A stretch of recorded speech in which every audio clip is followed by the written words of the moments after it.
Hello, beautiful people of the internet. How are you doing today? My name is Jackie and welcome back to my YouTube channel. Today in this video, I'm going to discuss my top 5 classic novels. Originally, I was going to make a top 10 list of my favorite classic novels. However, I was having a really hard time deciding what I wanted to put in the number 10 spot. So I decided I would start off making a top 5 list, which I may in the future expand to a top 10 list when I have a better idea what I want to put in that final spot on the list. Since I am only discussing 5 books in this video, I decided I would not repeat any authors. Really, there is just one author. I would have liked to put 2 books by that author on this list, but since I'm only talking about 5 books, I'm not going to repeat authors. This list is not in a hard and fast order.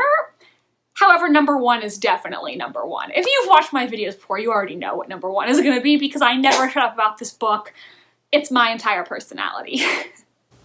Anyways, let's just dive right in to this video discussing my 5 favorite classic novels.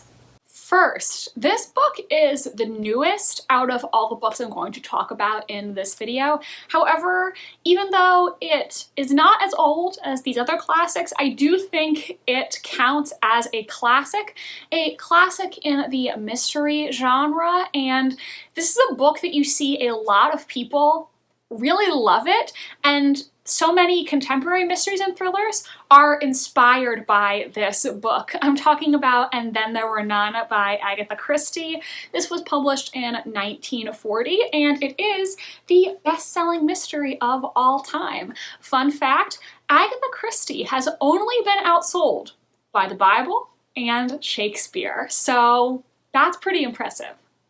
This is the first Agatha Christie book I ever read, and so far it is still my absolute favorite of her books. This is a standalone mystery that follows a group of strangers who all are invited to this island called Soldier Island. They've all been lured there under different pretenses, but when they arrive, they realize that they've been brought to this island for more sinister means. And as these strangers, who all have their own secrets, begin to die one by one, the survivors wonder, who among them is the killer, and is there anything they can do to change their fate?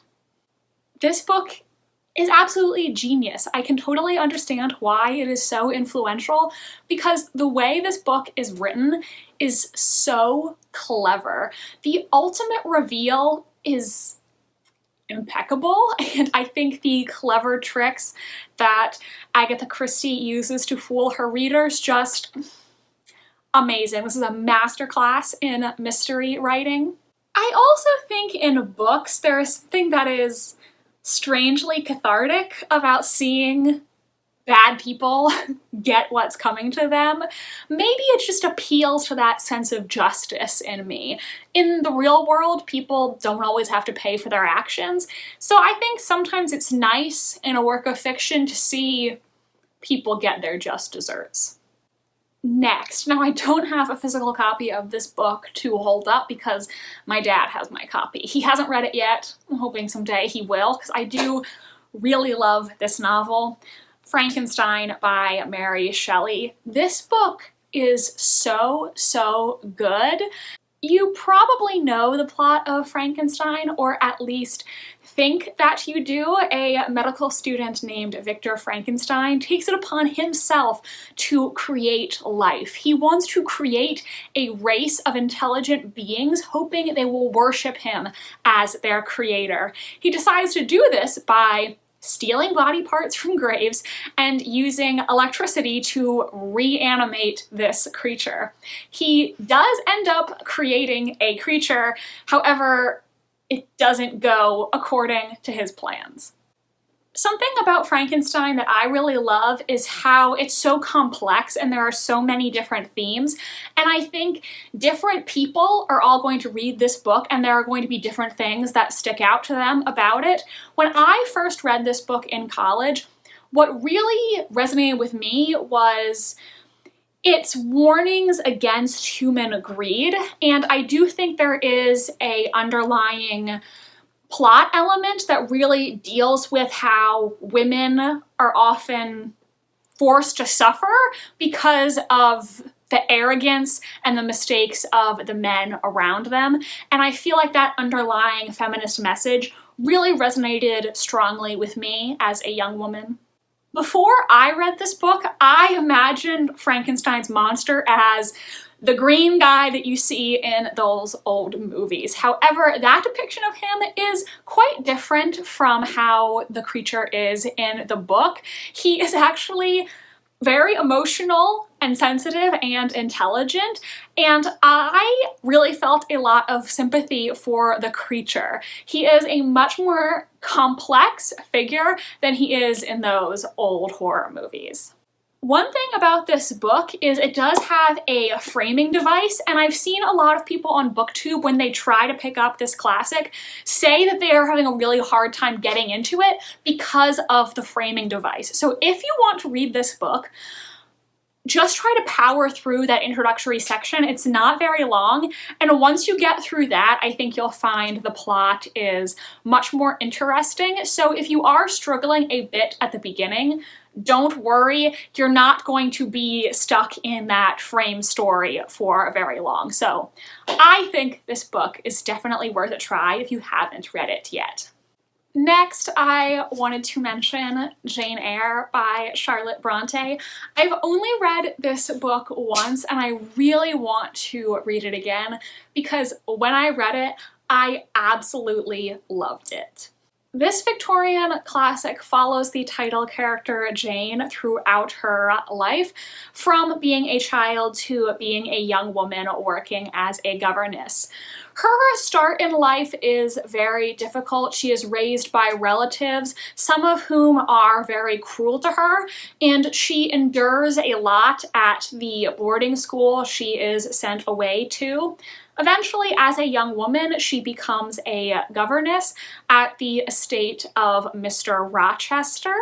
And Mr. Rochester is a very controversial character. A lot of differing opinions about him out there. He is this sort of mysterious, brooding, Byronic hero kind of guy. So far, out of the 3 Bronte novels that I've read, this is my absolute favorite. And I think the reason I love this book so much is because I love Jane. I sympathize with her due to the pain she survived throughout her life, and I also really respect her because she is a woman who knows her principles and her convictions, and I like that she has the strength to not compromise her beliefs and her self-worth for anybody. I think that's a really admirable quality, and she has a lot of inner strength.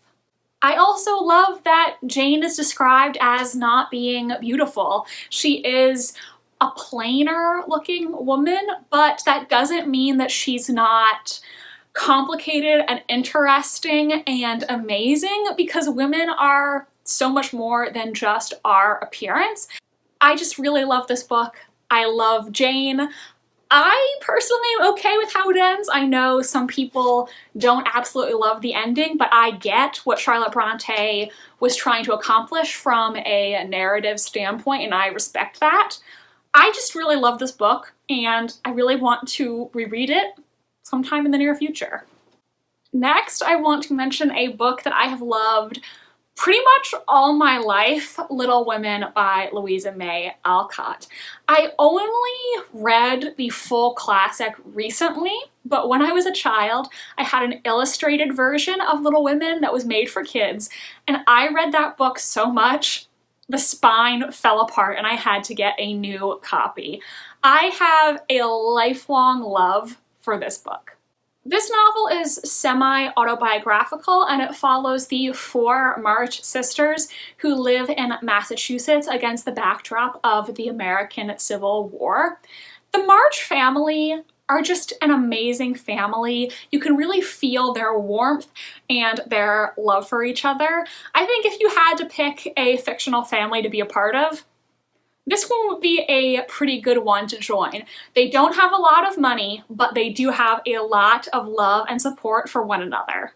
As a child, Jo March was my hero. I wanted to be like her when I grew up, and I connected with her because she is an aspiring writer, and being a writer is my lifelong dream ever since I was a kid. So I connected with her on that level, and I wanted to pursue my writing dreams with the same determination that Jo does.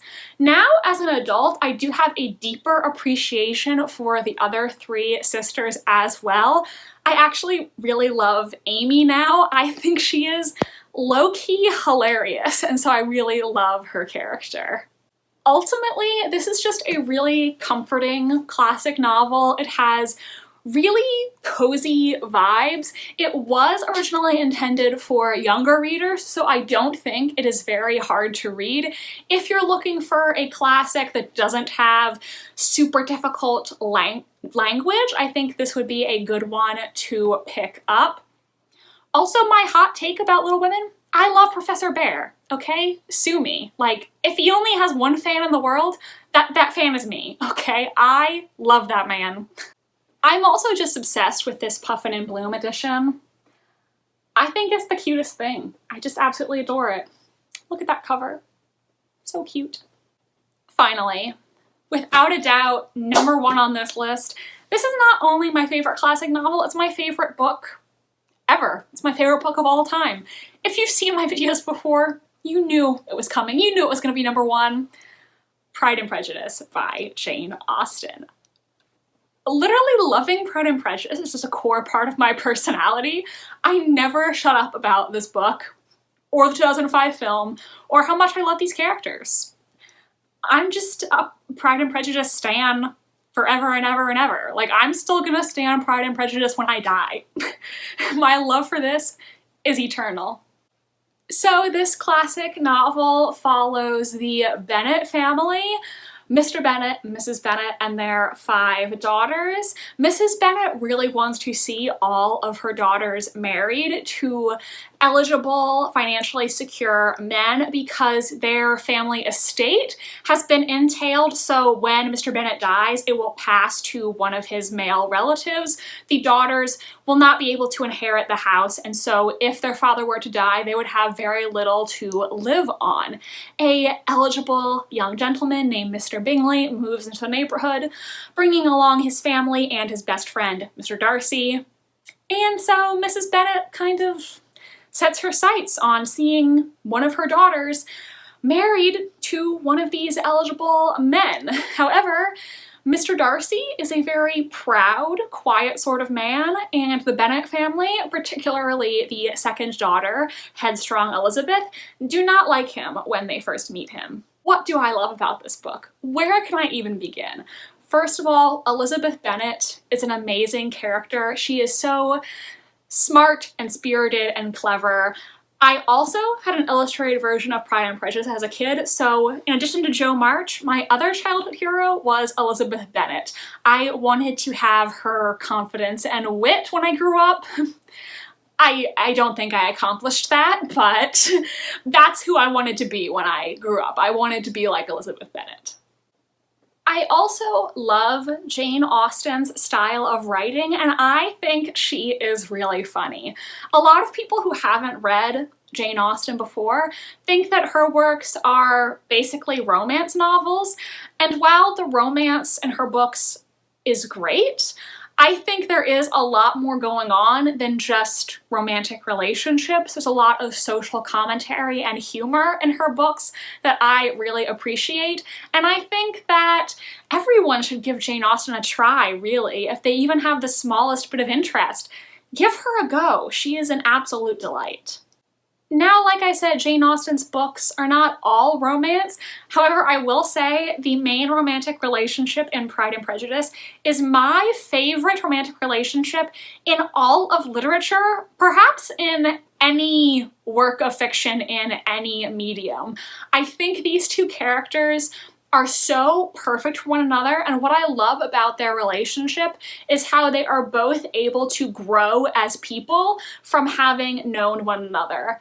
And the male character changes not because he thinks that's what he has to do to win Elizabeth over, but because she has inspired him to genuinely reflect on his own flaws as a person. She's inspired him to change for himself, really. This book is beautiful, it's touching, it's funny, it's clever. There is a quote on the back of this edition from Eudora Welty where she said, "Pride and Prejudice is as, quote, irresistible and as nearly flawless as any fiction could be." I have to agree with that, honestly. So everyone, those are my top 5 favorite classic novels. Let me know in the comments section, have you read any of these books? Do you love them as much as I do? If you had to choose your top 5 classic novels, what would be on your list? I would really like to hear your thoughts. My social media links are down below if you want to follow me on Tumblr, Instagram, or be my friend on Goodreads. I hope you enjoyed this video. If you did, make sure to give it a big thumbs up and subscribe to my channel if you want to see more from me. I post new videos every Wednesday and Sunday. Thank you so much for watching this video, and I hope you have a wonderful rest of your day. Bye, and I'll see you next time.